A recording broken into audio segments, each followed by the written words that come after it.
Hi whole അസ്സലാമു അലൈക്കും, welcome back. ഇനി നമുക്കൊരു സ്പൈസി ആയിട്ടുള്ള ഒരു ചിക്കൻ കറി തയ്യാറാക്കി എടുത്താലോ. അപ്പോൾ അതിന് വേണ്ടിയിട്ട് 1 കിലോ ചിക്കൻ എടുത്ത് അത് നന്നായി ക്ലീൻ ചെയ്തതിന് ശേഷം അതിലേക്ക് ഒരു 3 ടീസ്പൂണോളം കാശ്മീരി മുളക് പൊടി ചേർത്ത് കൊടുക്കുന്നുണ്ട്.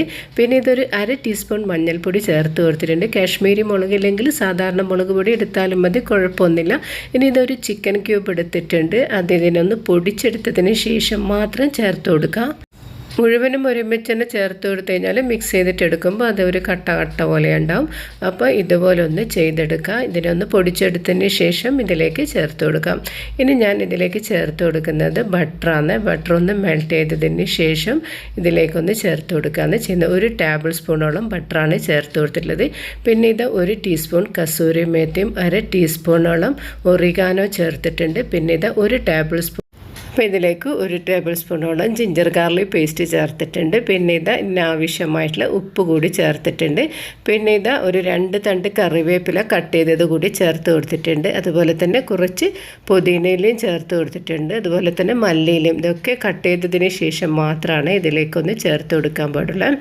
അപ്പോൾ അതിൻ്റെയൊക്കെ ആ ഒരു ടേസ്റ്റ് വരണമെങ്കിൽ ഈ ഒരു ഇലകളൊക്കെ ഒന്ന് കട്ട് ചെയ്തിട്ട് കൊടുക്കണം. എന്നിട്ട് ഇതിനൊന്ന് നന്നായിട്ടൊന്ന് മിക്സ് ചെയ്തിട്ട് യോജിപ്പിച്ചെടുക്കാം. ഈ ഒരു ചിക്കനിലേക്ക് ഈ ഒരു മസാലപ്പൊടികളൊക്കെ ഒന്ന് നല്ല രീതിയിൽ തന്നെ യോജിച്ച് വരുന്ന രീതിയിൽ തന്നെ മിക്സ് ചെയ്തിട്ട് യോജിപ്പിച്ചെടുക്കാം. അപ്പോൾ ഈ ഒരു വീഡിയോ നിങ്ങൾക്കൊക്കെ ഇഷ്ടമായിട്ടുണ്ടെങ്കിൽ പ്ലീസ് ഒന്ന് ലൈക്ക് ചെയ്യാനും കൂടെ തന്നെ സബ്സ്ക്രൈബ് ചെയ്യാത്ത കാണുന്നതാണെങ്കിൽ ഒന്ന് സബ്സ്ക്രൈബ് ചെയ്ത് തന്നെ ഒന്ന് സപ്പോർട്ട് ചെയ്യാനും ഓൾ എന്ന ഓപ്ഷൻ എനേബിൾ ചെയ്യാനും മറക്കല്ലേ. അങ്ങനെ ഇതൊക്കെ ഒന്ന് നന്നായിട്ട് മിക്സ് ചെയ്തിട്ടുണ്ട്. ഇനി ഞാനിതിനൊരു 4 മണിക്കൂർ നേരം റെസ്റ്റ് ചെയ്യാൻ വേണ്ടിയിട്ട് വെക്കുന്നുണ്ട്. ഞാനിപ്പോൾ ഇത് അടച്ച് വെച്ചതിന് ശേഷം ഫ്രിഡ്ജിലേക്കൊന്ന് മാറ്റി വെച്ച് കൊടുക്കുകയാണ് ചെയ്യുന്നത്. അപ്പോഴേക്കും ഒരു മസാലയൊക്കെ ചിക്കനിൽ നന്നായിട്ട് യോജിച്ച് വരും. ഈ ഒരു സ്പൈസി ബദാം ചിക്കൻ കറി തയ്യാറാക്കി എടുക്കാൻ വേണ്ടി ഒരു 10-30 കുഞ്ഞുള്ളി എടുത്തിട്ടുണ്ട്. പിന്നെ ഇതൊരു 20ഓളം ബദാം, അതിൻ്റെ തൊലിയൊക്കെ കളഞ്ഞെടുത്തിട്ടുണ്ട്. രണ്ടിൻ്റെയും തൊലിയൊക്കെ കളഞ്ഞ് നല്ല ക്ലീൻ ചെയ്തിട്ട് അവിടെ വെച്ചിട്ടുണ്ട്. ഇനി ഇത് തയ്യാറാക്കി എടുക്കാൻ വേണ്ടിയിട്ട് ഇത് അടുപ്പിലൊരു ചീനച്ചട്ടി വെച്ച് അതിലേക്ക് 2 ടേബിൾ സ്പൂണോളം സൺഫ്ലവർ ഓയിലാണ് ഒഴിച്ച് കൊടുത്തിട്ടുള്ളത്. പിന്നെ 1 ടേബിൾ സ്പൂണോളം തേങ്ങാക്കൊത്ത് കൂടി ഇതിലേക്ക് ചേർത്ത് കൊടുത്തിട്ടുണ്ട്. ഇനി ഇതിനൊന്ന് മൂപ്പിച്ചെടുക്കണം. ഇപ്പം നല്ലൊരു ടേസ്റ്റി ആയിട്ടുള്ള ഒരു കറിയാണ് ഇത്. അതായത് ഞാനിതിലേക്ക് കുഞ്ഞുള്ളിയാണ് ചേർത്ത് കൊടുക്കുകയും ചെയ്യുന്നത്.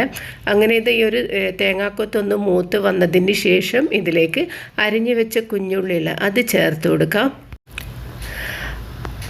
അപ്പോൾ ഈ ഒരു ഉള്ളിയും അതുപോലെ തന്നെ തേങ്ങാക്കൊത്ത് നന്നായിട്ടൊന്ന് മൂത്ത് വന്നിട്ടുണ്ട്. അതിൻ്റെ കളറൊക്കെ ഒന്ന് ഏകദേശം ഒന്ന് മാറി കിട്ടിയിട്ടുണ്ട്.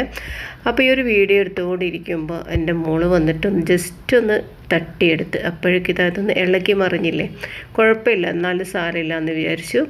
അങ്ങനെ ഈ ഒരു ഉള്ളിയും അതുപോലെ തന്നെ തേങ്ങാക്കൊത്തൊക്കെ ഒന്ന് നന്നായിട്ടൊന്ന് മൂത്ത് വന്നിട്ടുണ്ട്. ഇനി ഇതിലേക്ക് ഞാനിപ്പോൾ ഒരു 1/4 ടീസ്പൂണോളം ഉപ്പ് ചേർത്ത് കൊടുക്കുന്നുണ്ട്. ഉപ്പ് ചേർക്കുമ്പോൾ ഒന്ന് പ്രത്യേകം ശ്രദ്ധിക്കണം, കാരണം നേരത്തെ തന്നെ ചിക്കനിൽ ഉപ്പ് ചേർത്തിട്ടുണ്ടായിരുന്നു. പിന്നെ അതുമാത്രമല്ല ഈ ഒരു ചിക്കൻ സ്റ്റോക്കിൽ കുറച്ച് ഉപ്പിൻ്റെ അംശം ഉണ്ടല്ലോ. ഇനി ഇതിലേക്ക് ഞാനിതൊരു 1/2 ടീസ്പൂണോളം ജിഞ്ചർ ഗാർലിക് പേസ്റ്റ് കൂടി ചേർത്ത് കൊടുത്തിട്ടുണ്ട്. അതിൻ്റെ ആ ഒരു പച്ച മണമൊക്കെ ഒന്ന് മാറിക്കിട്ടട്ടെ. ഈ ഒരു കറി ഞാൻ തയ്യാറാക്കിയിട്ടെടുത്തത് ബട്ടൂരയ്ക്ക് വേണ്ടിയിട്ടാണ്. അപ്പോൾ ബട്ടൂരൻ്റെ വീഡിയോ ഞാൻ ഇതിന് മുൻപ് ഇട്ടിട്ടുണ്ടായിരുന്നു. അത് പോയി കാണാത്തവരാണെങ്കിൽ ഒന്ന് പോയി കണ്ട് ഒന്ന് സപ്പോർട്ട് ചെയ്യുക. ഇനി ഇതിലേക്ക് 2 പഴുത്ത തക്കാളി കൂടി ചേർത്ത് കൊടുത്തിട്ടുണ്ട്. അപ്പോൾ തക്കാളിയൊക്കെ ഒന്ന് നന്നായിട്ട് തന്നെ ഉടഞ്ഞ് വരട്ടെ. ഇനി ഇതിലേക്ക് ഒരു 5 പച്ചമുളക് ചേർത്ത് കൊടുത്തിട്ടുണ്ട്. പച്ചമുളക് ഓരോരുത്തരുടെ ഇഷ്ടത്തിനനുസരിച്ച് ചേർത്ത് കൊടുക്കാം. ഞാനിപ്പോൾ എരിവില്ലാത്ത പച്ചമുളക് ആയതുകൊണ്ടാണ് ഒരു 5 എണ്ണം ചേർത്ത് കൊടുത്തിട്ടുള്ളത്. ഈ കറി തയ്യാറാക്കി എടുക്കുമ്പോൾ ഈ ഒരു മസാലകളൊക്കെ ഒന്ന് നന്നായിട്ട് തന്നെ വഴന്ന് കിട്ടണം. എന്നാൽ മാത്രമേ ഈ ഒരു സ്പൈസി ആയിട്ടുള്ള ഒരു ബദാം ചിക്കൻ കറിക്ക് ഒരു ടേസ്റ്റ് ഉണ്ടാവുള്ളൂ.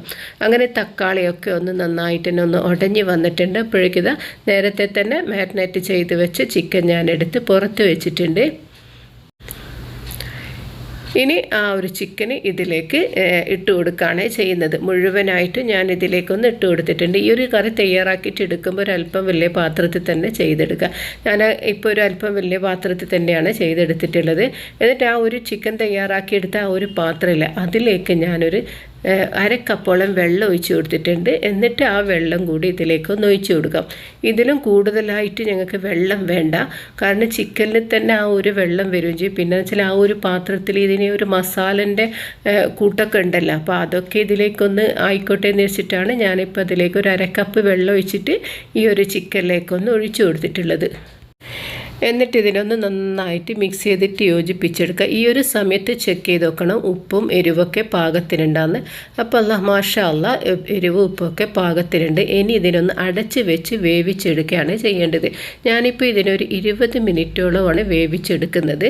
അങ്ങനെ ഇത് 20 മിനിറ്റ് കഴിഞ്ഞപ്പോൾ തന്നെ ഞാനൊന്ന് ഓപ്പണാക്കി നോക്കിയിട്ടുണ്ടായിരുന്നേ. അപ്പോഴേക്കും ഇത് നല്ലൊരു സ്മെല്ലൊക്കെ വരുന്നുണ്ട്. ആ ഒരു തേങ്ങാക്കൊത്തിൻ്റെയും ഈ ഒരു മസാലകളൊക്കെ ആ ഒരു സ്മെല്ല് ഇപ്പം തന്നെ കഴിക്കാൻ പൂതിയാകുന്നുണ്ട്. കാരണം അത്രയും നല്ലൊരു ടേസ്റ്റ് ആയിട്ടുള്ളൊരു ചിക്കൻ കറിയാണ് ഇത്. ഇനി ഇതിലേക്ക് ബദാം കൂടി ചേർത്ത് കൊടുക്കാനുണ്ട്. അപ്പോൾ ആ ഒരു ബദാം ഒന്ന് അരച്ചെടുക്കണം.